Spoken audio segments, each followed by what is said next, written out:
C'est l'actualité du jour chez Kivu Morning Post. Voici le principal titre.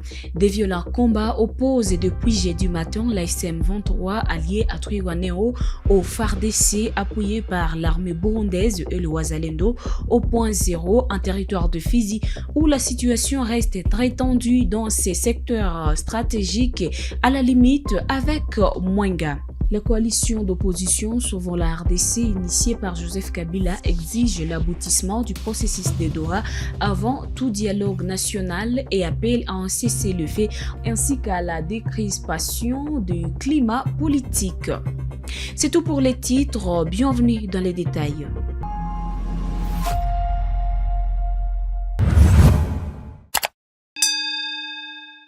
De violents combats opposent la SM23 alliée à Twirwaneho au FARDC appuyé par l'armée burundaise et le Wazalendo au point zéro en territoire de Fizi au site Kivu. Les affrontements ont débuté ce jeudi matin et des armes lourdes et légères sont utilisées dans la zone. La situation reste très tendue dans ces secteurs stratégiques à la limite entre les territoires de Fizi et de Mwenga, a déclaré une source administrative locale sous couvert d'anonymat. Suivez. Oui, il y a alerte dans la zone. Présentement, à l'heure où je vous parle, il y a la guerre, il y a une grande guerre. Donc, c'est depuis le matin du 5 heures, il y a l'AFC M23 avec MRD Twirwaneho, les FARDC et Wazalendo au niveau du point zéro. Donc, la guerre est commencée à partir de ce matin jusqu'à maintenant. Ils sont en train de se battre.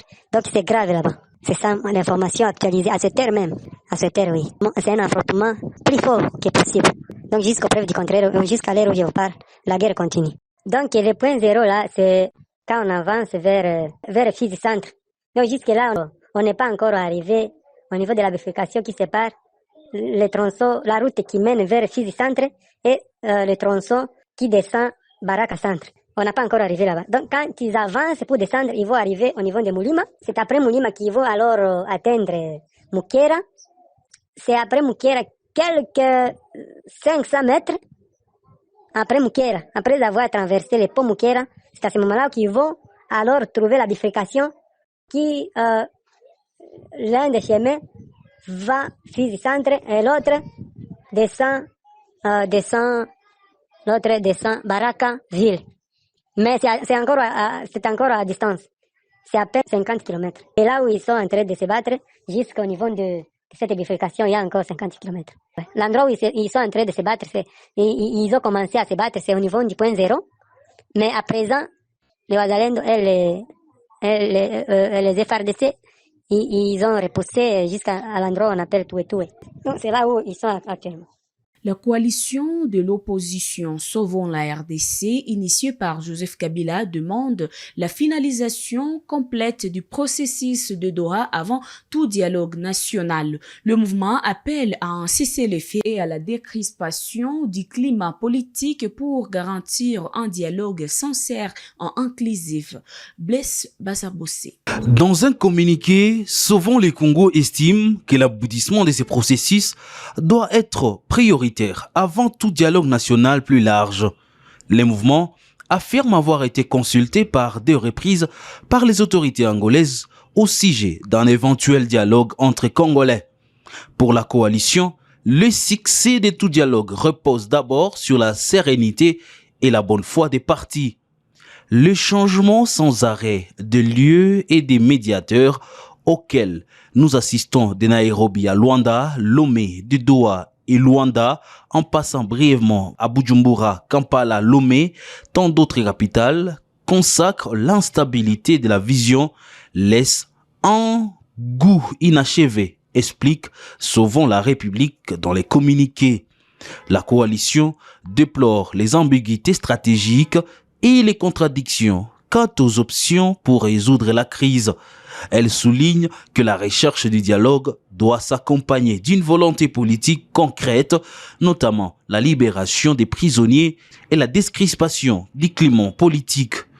Contrairement à ces accords et engagements, le gouvernement du président Tshisekedi continue à arrêter ou contraindre à l'exil des opposants politiques, des généraux et autres officiers, des journalistes, des activistes des droits de l'homme, déplore le mouvement. De la même manière, toute le fois que le président Tshisekedi prend son avion pour soi-disant aller à la recherche de la paix, il laisse derrière lui des instructions pour des grands mouvements de troupes, des attaques massives sur des localités densément peuplées, ainsi que des bombardements des civils par des drones et des avions de combat, ajoute-t-il. Si réellement l'objectif est le rétablissement de la paix, il est plus indiqué de vider le processus du droit qui engage le gouvernement et l'opposition armée avant de passer au dialogue afin que tous les aspects militaires de la crise soient pris en charge et que toutes les modalités idoines, y compris les cessez-le-feu, soient mises en œuvre, conclut Sauvons les Congo. Les mouvements insistent sur un dialogue inclusif et sans tabou, impliquant toutes les parties concernées. Parmi les signataires figurent Seth Kikouni, Raymond Chibanda, Augustin Matatampogno et Bienvenue Matumo. 4 généraux des FARDC de l'ex-chef d'état-major Christian Chiwewe Songesa ont été transférés mercredi à la prison militaire de Ndolo à Kinshasa. Ces mesures s'inscrivent dans le cadre d'enquêtes pour complot, trahison et manquement grave à la discipline militaire touchant plusieurs officiers supérieurs. Sarah Selimaya. 4 hauts gradés des forces armées de la République démocratique du Congo FARDC ont été transférés mercredi par le Conseil national de sécurité vers l'auditorat général des forces armées, avant d'être incarcérés à la prison militaire de Ndolo à Kinshasa. Parmi eux figure le général d'armée Christian Chiwewe, ancien chef d'état-major général et conseiller militaire du président Félix Antoine Tshisekedi Tshilombo. Le général des brigades John Kabila, ex-officier d'ordonnance de Joseph Kabila, ancien président de la République, le général des brigades John Sangwa et le général-major Niembo Kofi. Selon des sources concordantes, cette opération s'inscrit dans les cadres de poursuites judiciaires ciblant plusieurs officiers supérieurs pour des soupçons de complot, trahison ou manquement grave à la discipline militaire. Les autorités n'ont pas encore communiqué officiellement sur les motifs précis de ces transferts, mais des informations locales indiquent que le général Gabriel Amisi Tangofor pourrait être pressenti pour juger Christian Chiwewe, l'actuel chef de l'auditorat général, Lucien René Likoulia étant des grades inférieurs à l'ancien patron de l'armée. Cette nouvelle vague intervient dans un contexte de tensions sécuritaires persistantes dans l'est de la RDC et d'une série de mises en accusation de plusieurs officiers supérieurs. Les charges évoquées comprennent l'association de malfaiteurs, des complots contre le chef de l'État, la tentative d'assassinat ainsi que des contacts présumés pour une puissance étrangère. Au total, 11 officiers généraux et 14 officiers supérieurs seraient concernés par ces enquêtes. Parmi eux figurent le général Frank Tumba, ancien chef de la maison militaire de la présidence, et le général Christian Daiwele, ancien patron des renseignements militaires et récemment nommé chef d'état-major de la force terrestre. Cette série d'arrestations illustre le secousse interne qui frappe l'armée congolaise depuis plus d'un an alors que le pays tente de faire face à des défis sécuritaires majeurs et à une instabilité politique latente. À Lubumbashi, des agents de la Société des transports de minerais Habarikani manifestent après avoir été licenciés selon eux sans motif ni respect du code du travail. Ils ont brûlé de pneus jeudi devant l'agence de l'avenir qui s'enverrait pour réclamer leur décompte final, leur indemnité de sortie.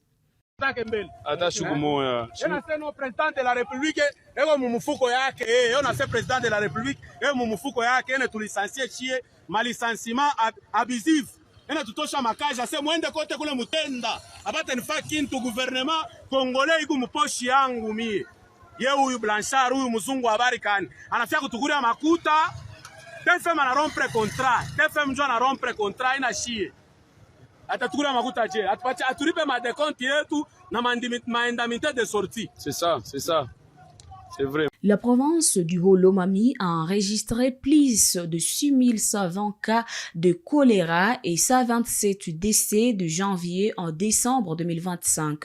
Le ministre provincial de la Santé, Dr Adelar Umba, indique que Kabondo, Dianda, Malemba Nkulu, Kikonja et Kitenge sont les zones les plus touchées. Le gouvernement provincial demande un soutien urgent du pouvoir central et de partenaires et appelle la population à se rendre rapidement dans les centres de santé en cas de symptômes.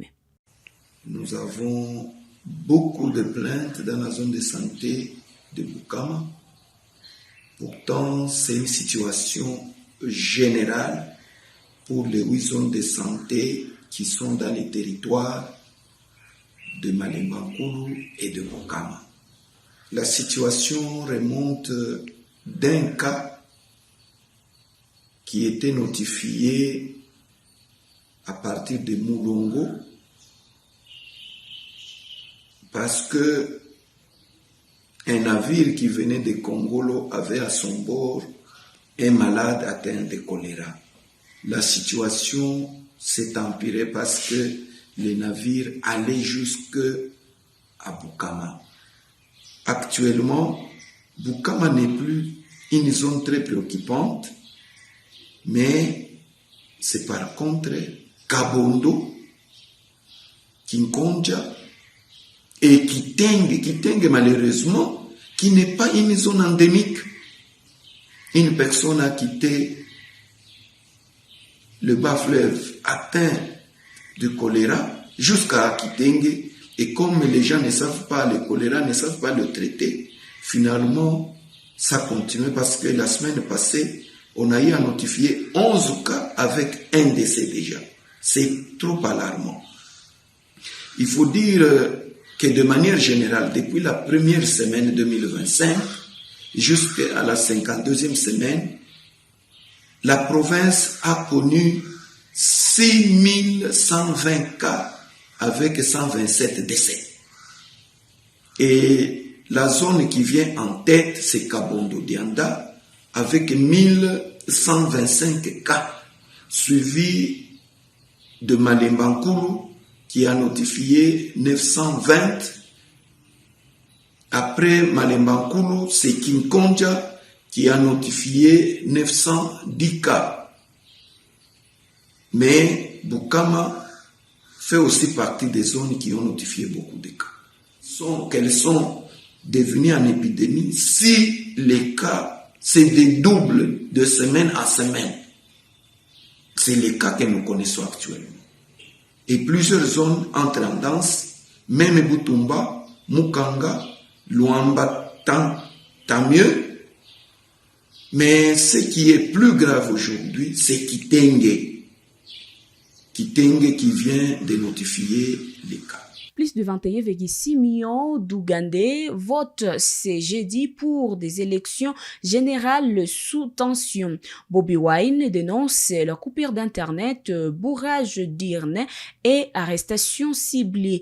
Amnesty International et l'ONU alertent sur la répression et demandent la levée des restrictions pour garantir la transparence discrète.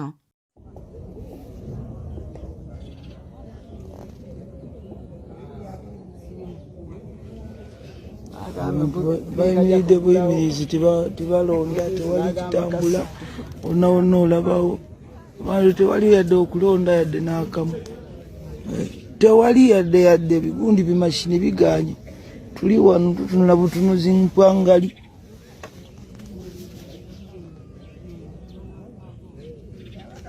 C'est tout pour l'actualité du jour. Vous nous avez suivis jusqu'ici. Merci à vous. C'est votre première fois. N'oubliez pas de vous abonner, d'activer la cloche de notification pour être à la une des informations.